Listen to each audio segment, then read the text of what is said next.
Film dibuka dengan narasi yang menjelaskan bahwa pada zaman dahulu dinasti Song berhasil ditaklukkan oleh bangsa Qin yang sangat berkuasa. Bangsa Qin terkenal arogan dan haus kekuasaan sampai akhirnya mereka mendapatkan perlawanan dari bangsa Mongol yang dipimpin oleh Khan. Mongolia lalu menyatukan seluruh suku di padang rumput untuk mempertahankan tanah mereka, dan disitulah terjadi perang dahsyat antara bangsa Qin melawan bangsa Mongol. Dalam peperangan itu bangsa Mongol terlihat unggul karena prajuritnya jago dalam memanah. Karena banyak yang gugur, pasukan dinasti Qin pun akhirnya memilih untuk mundur. Saat para prajurit Mongol sedang mengejar bangsa Qin, mereka melihat seorang pemuda dari bangsa Mongol bernama Kue Cheng yang sedang berada di atas bukit. Mereka pun mencoba memanah Kue Cheng, namun entah bagaimana anak panahnya meleset semua. Alhasil para prajurit Mongol itu pun pergi mendekatinya. Di situ Kue Cheng mengungkapkan alasannya ke sini, yaitu mencari seorang gadis yang terpisah saat mereka sedang perang. Gadis itu adalah Ouyong. Bersamaan dengan itu terdengar suara trompet dari pasukan dinasti Qin. Alhasil prajurit Mongol itu pun putar balik untuk mendatangi pasukan musuh. Dan untuk mengetahui siapa Kue Cheng ini, film ini kemudian beralih ke beberapa tahun sebelumnya, di mana Kue Cheng ditemani oleh Ouyong melakukan perjalanan ke negeri tengah untuk memperoleh keterampilan bela diri. Ouyong ini selama hidupnya tinggal di pulau terpencil yang disebut sebagai Pulau Bunga Persik dan dilindungi oleh ayahnya, yaitu Oyoksu atau biasa disebut dengan si Sesat Oi. Sampai akhirnya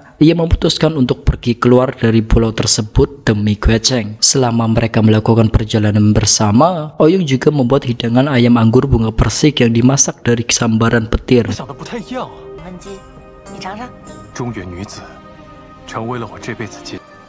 Pada suatu hari, Kue Cheng menghadap ke 7 gurunya, sedangkan Ouyong menunggunya di luar. Di situ, guru besar melarang Kue Cheng untuk bergaul dengan gadis tersebut dengan alasan agar Kue Cheng lebih fokus untuk belajar bela diri. Ditambah lagi, Ouyong ini anak dari Oyoksu, si sesat dari timur yang terkenal tak waras dan juga jahat. Selain itu, Pulau Bunga Persik merupakan tempat asal Ouyong itu dikenal dengan perangkap kematian. Jadi, ketujuh guru itu pun melarang Kue Cheng untuk pergi ke sana. Setelah 7 guru itu pergi, Ouyong mengejek mereka karena ilmu yang didapat Kue Cheng masih belum apa-apa. Jadi Ouyong pun menyarankan Kue Cheng untuk berguru ke guru yang lebih sakti dan salah satu dari 5 pendekar besar. Guru itu adalah pengemis dari utara atau biasa disebut juga dengan Ang Chit Kong. Ia terkenal dengan seni bela dirinya yang disebut sebagai 18 tapak naga. Jadi Kue Cheng pun mengikuti saran dari Ouyong dan keduanya pun pergi menemui pengemis utara tersebut. Selama berlatih dengan pengemis utara, Ouyong juga membantu memasak makanan untuk guru sebagai gantinya. Pelatihan itu berjalan dengan baik. Kue Cheng berjanji akan mengajak Ouyong ke padang rumput, tempat yang penuh keindahan. Kue Cheng kemudian membuatkan Ouyong kincir angin dan menyatakan jika kincir angin itu menjadi tanda keberadaannya jika mereka berdua terpisah. Dan karena keduanya semakin dekat, Kue Cheng pun mengabaikan peringatan dari sang guru besar dan pergi bersama Ouyong ke Pulau Bunga Persik. Sampai akhirnya ketujuh gurunya pergi ke Pulau Bunga Persik itu untuk mencari Kue Cheng. Namun 5 dari mereka terbunuh secara misterius. Hal ini tentunya membuat Kue Cheng terpuruk dan berpikir jika yang membunuh mereka adalah ayah Ouyong. Akan tetapi Ouyong mengaku kalau ayahnya tidak ada di pulau itu saat terjadi pembunuhan. Meskipun begitu, Kue Cheng tetap marah ke Ouyong dan meninggalkannya begitu saja. Lalu selang tak lama, Kue Cheng bertemu dengan guru besar yang mengatakan jika ayah Ouyong tidak ada di Pulau Bunga Persik pada waktu itu, yang artinya bukan ayah Ouyong yang membunuh mereka. Mendengar fakta ini, Kue Cheng pun diliputi rasa bersalah kepada Ouyong dan mulai mencari keberadaan Ouyong. Sementara itu di sisi lain, Ouyong ternyata juga sedang mencari Kue Cheng di mana-mana. Tetapi di suatu hari, Ouyong diculik oleh orang yang paling ditakuti di antara 5 pendekar besar. Ia adalah Ouyang Feng yang memiliki 5 anak buah. Alasan Ouyang Feng menculik Ouyong karena ia ingin mempelajari ilmu kitab 9 jin, dan yang tahu keberadaannya hanya Ouyong dan Kue Cheng. Kitab 9 jin ini sendiri memiliki beberapa kekuatan besar dan jika jatuh ke tangan yang salah maka akan membawa kehancuran. Ouyong yang pada saat itu diikat di sebuah kuil dan dipenuhi dengan ular kemudian mengejek Ouyang Feng karena sebelumnya pernah dikalahkan oleh Kue Cheng dalam sebuah pertarungan. Tak cuma itu, Ouyong juga mengaku kalau ia sudah menghafalkan seluruh isi kitab 9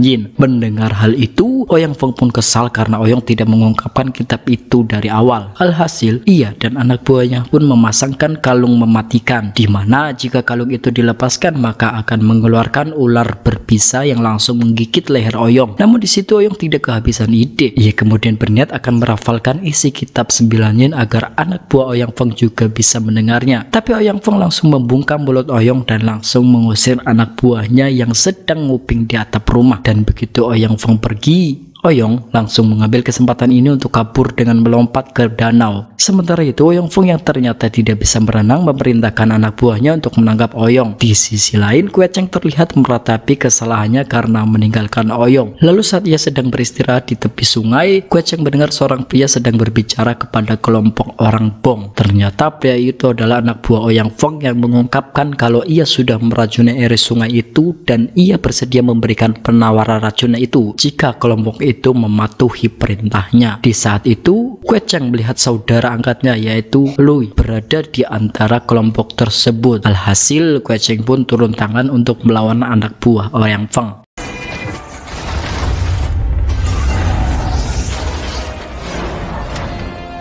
Dalam duel ini, Kue Cheng terlihat lebih unggul dan meminta pria tersebut agar menyerahkan obat penawarnya. Namun pria itu menolak dan malah melemparkan gas beracun ke arah Kue Cheng. Untungnya Kue Cheng sudah menguasai ilmu 9 yin, berhasil mengendalikan gas beracun itu. Ia juga menggunakan kekuatannya untuk melindungi kelompok Mongol dari gas beracun yang dilemparkan anak buah Ouyang Feng ini. Namun saat insiden itu terjadi, membuat anak buah Ouyang Feng berakhir tak bernyawa. Di samping itu, Ouyang mencoba kabur dari Ouyang Feng dan anak buahnya dan lari di tengah perkotaan. Di waktu yang sama, pasukan dinasti Qin juga muncul untuk menegur para anak buah Ouyang Feng yang membuat kekacauan di kota. Namun Ouyang Feng yang tidak suka ditegur malah menyerang mereka. Kita kembali lagi ke Kue Cheng dan prajurit Mongol yang terlihat sedang bermalam sambil mengobrol. Disitulah Lui dan prajurit lainnya yaitu JB menyarankan Kue Cheng agar kembali ke Mongol. Apalagi Kue Cheng juga sudah meninggalkan ibunya cukup lama, dan karena memang Kue Cheng ini rindu dengan ibunya, ia pun mengikuti saran dari mereka. Di hari berikutnya, Ouyang kini berkelana sendirian. Ia kemudian mulai mengingat saat dirinya sedang terluka dan digendong oleh Kue Cheng untuk dibawa ke biksu Taisu. Disitulah Kue Cheng juga diajari teknik menyembuhkan dari 9 yin yang meminta keduanya tetap menjaga ilmu 9 yin agar tidak jatuh ke tangan yang salah. Setelah mengingat masa lalunya, ia tak sengaja melihat kincir angin buatan Kue Cheng. Alhasil Ouyang pun sangat senang karena Kue Cheng juga sedang mencarinya. Tak cuma itu, Ouyang juga menemukan ukiran di batu yang dibuat oleh Kue Cheng. Jadi tanpa pikir panjang, Ouyang langsung mengikuti petunjuk yang sudah dibuat oleh Kue Cheng sebelumnya. Di sisi lain, Kue Cheng dan kelompok Mongol akhirnya kembali ke perkemahan dan disambut oleh ayah angkat Kue Cheng, yaitu Geng Hesan, serta ibunya yang bernama Lei Ping. Di satu sisi, Ouyang kembali ditemukan oleh Ouyang Feng dan anak buahnya sehingga ia terlibat aksi kejar-kejaran.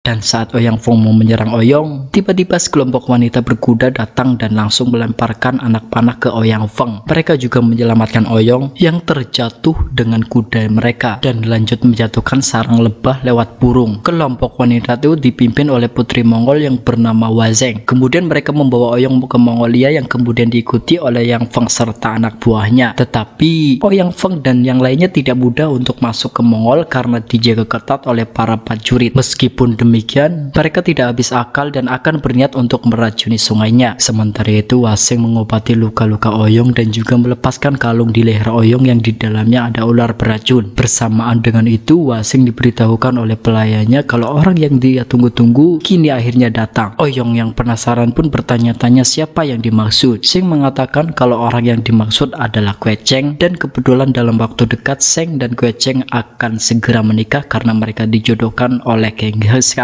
Mendengar hal itu, Ouyang pun langsung pingsan. Sementara itu, di lain sisi, ibu Kue Cheng memberikan selendang milik ayah kandungnya. Tak lupa, Kue Cheng juga memberikan doa ke mendiang ayahnya yang meninggal saat perang 20 tahun lalu. Tapi di waktu yang sama, Zeng tiba-tiba datang dan mengganggu Kue Cheng yang sedang berdoa. Tentunya ini membuat Kue Cheng marah. Setelah berdoa, keduanya lalu berkuda sambil mengobrol tentang pernikahan mereka. Namun Kue Cheng langsung memotong dan mengungkapkan kalau ia benar-benar tidak mau menikah dengan Zeng. Kue Cheng juga akhirnya memberitahu kalau ia bertemu dengan seorang gadis yang disukai selama ia berlatih bela diri. Mendengar fakta itu, Zeng pun akhirnya pergi meninggalkan Kue Cheng. Di samping itu, Oyong yang sakit hati memilih untuk pergi dari tempat itu. Tapi di waktu yang sama, ia berpapasan dengan Zeng yang tiba-tiba mengamuk. Zeng mengungkapkan kalau Kue Cheng ternyata mencintai wanita lain. Mendengar hal itu, Oyong pun merasa lega karena ia yakin wanita yang Kue Cheng cintai masih dirinya. Bersamaan dengan itu, Zeng mendapatkan laporan kalau sungai mereka diracuni, dan sudah pasti itu ulah dari Ouyang Feng. Dan karena Ouyang Feng masih berkeliaran di wilayah mereka, Zeng pun melarang Oyong untuk pergi dulu. Ia juga memberinya masker wajah dengan dalih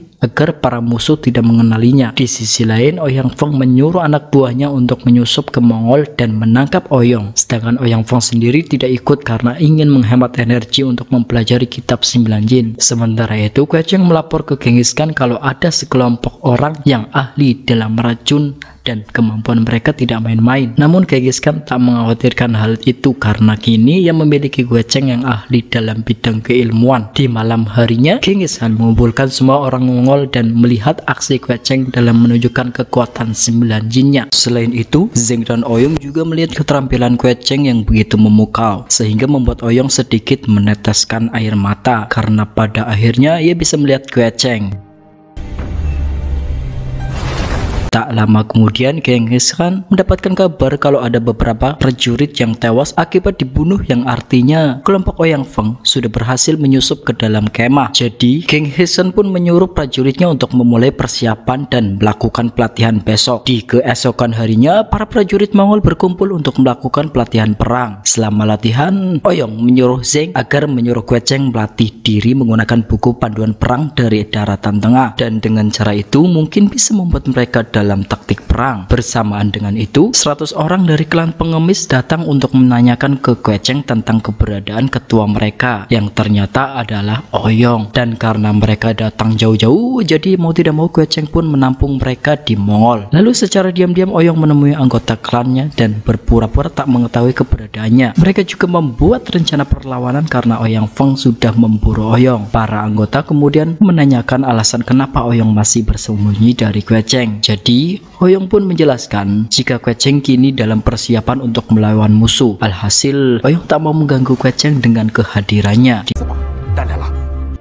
Di sisi lain, keesokan harinya lagi, Zeng menemui Kue Cheng untuk menanyakan tentang buku panduan perang yang disebut Gulungan Wumu. Hal ini membuat Kue Cheng heran kenapa Zeng bisa tahu, karena yang tahu tentang gulungan itu hanya orang-orang tertentu saja. Jadi Zeng pun mulai bingung kenapa Oyong bisa mengetahui tentang Gulungan Wumu dan curiga kalau mereka berdua ada hubungan serius. Tak lama kemudian, Kue Cheng dan para klan pengemis melakukan pertemuan untuk mempelajari strategi perang. Tapi dalam prosesnya, klan pengemis dibantu oleh Oyong yang bersembunyi di balik tenda. Setelah rapat selesai, Zeng menemui Oyong karena sadar kalau gadis yang membuat Kue Cheng jatuh cinta ternyata adalah Oyong. Alhasil, Zeng pun mengajak Oyong untuk duel. Duel ini kemudian berjalan dengan imbang, tapi Oyong akhirnya bisa menjatuhkan Zeng dengan tongkat pengemisnya.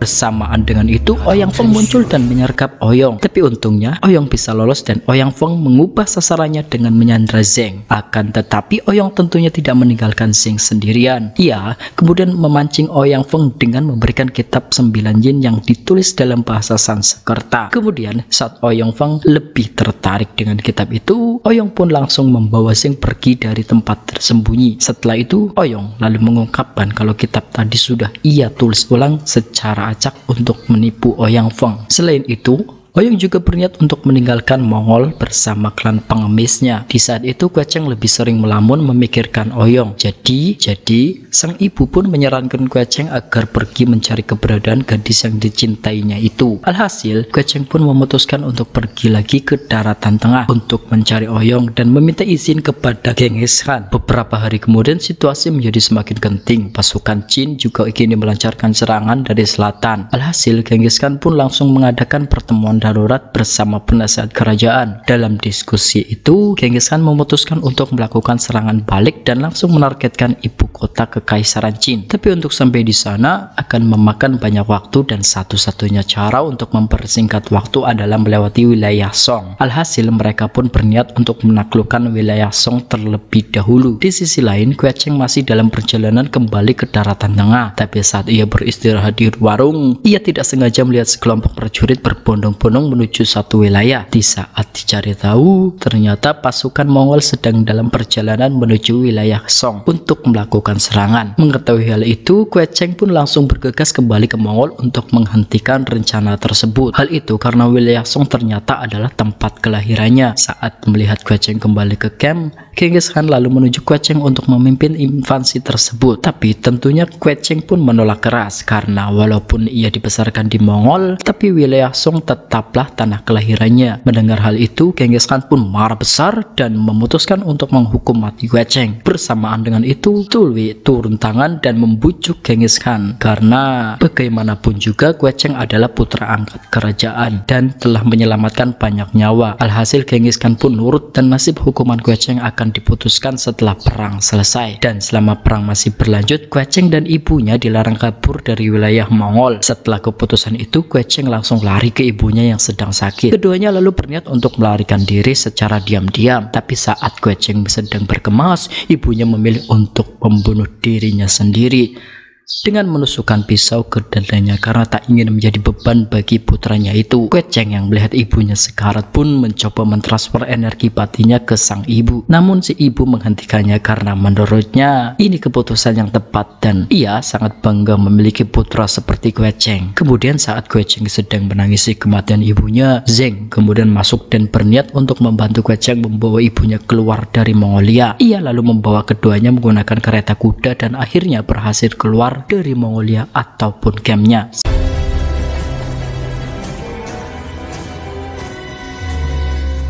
Sesampainya di tempat yang aman, Zheng kemudian berpisah dengan Kue Cheng. Selesai itu, Kue Cheng lanjut untuk mencari Oyong. Ia lalu berjalan menyusuri kota hingga Kue Cheng melihat ada warung yang bertuliskan menu ayam anggur bunga persik, di mana hidangan ini yang sering Oyong buat untuknya. Dan saat Kue Cheng menanyakan menu itu kepada pemilik warung, si pemilik warung mengungkapkan kalau ia tidak menyediakan hidangan ini. Akan tetapi ada seorang gadis yang rela membayar sejumlah uang untuk menyuruh memasang tulisan itu. Kue Cheng pun sadar kalau itu adalah petunjuk dari Oyong. Setelah itu, Kue Cheng pun pergi ke bukit dengan keadaan hujan deras. Disitulah ia menancapkan tombak dengan tujuan agar Oyong bisa melihatnya saat petir menyambar. Dan setelah ditunggu-tunggu, akhirnya Kue Cheng melihat tombak lain disambar petir di bukit seberang dan yakin kalau itu adalah petunjuk dari Oyong. Dan benar saja, saat Kue Cheng pergi ke bukit seberang, ia akhirnya bertemu kembali dengan Oyong. Keesokan harinya, tepat di hari peperangan, Oyong dan Kue Cheng pergi ke kota. Tetapi karena banyak sekali penduduk yang datang, jadi keduanya pun berbohong ke penjaga kalau mereka seumur-umur belum pernah melihat orang Mongol. Dan kali ini mereka ingin melihat bentuk orang Mongol. Alhasil keduanya pun diizinkan untuk duduk di puncak menara sehingga mereka bisa melihat jalannya pertempuran. Kemudian dari kejauhan pasukan Genghis Khan terlihat mendekati ke perbatasan kota Song. Tetapi tak lama kemudian tiba-tiba Ouyang Feng muncul dan mengaku ingin membunuh Genghis Khan. Alhasil pasukan Mongol pun melemparkan serangan ke Ouyang Feng. Begitu pula dengan Ouyang Feng yang kini sudah mempelajari kitab Yin yang langsung memunculkan kekuatannya. Tetapi karena kitab yang diberikan sudah diacak oleh Oyong, alhasil energi yang dihasilkan pun menjadi bumerang bagi Ouyang Feng, di mana energi itu merusak pikiran Ouyang Feng hingga tampaknya seperti orang tidak waras. Meskipun begitu, Ouyang Feng masih saja kuat untuk menghancurkan barisan Mongol dengan kekuatan brutalnya. Kue Cheng yang melihat hal itu pun tak tinggal diam saja. Ia lalu berlari ke medan perang dan menyuruh pasukan Mongol untuk mundur. Kemudian saat Ouyang Feng melemparkan serangan ke arah Genghis Khan, Kue Cheng berhasil menangkisnya tepat waktu dan melemparkan balik serangan tersebut hingga terjadi ledakan yang cukup besar. Kue Cheng lalu lanjut menyerang Ouyang Feng tanpa henti sampai akhirnya ia melompat dari atas dan melepaskan serangan Ouyang Feng. Namun Ouyang Feng masih saja bangkit dan kembali mengincar Kue Cheng hingga menjatuhkan kayu besar yang menimpa Kue Cheng.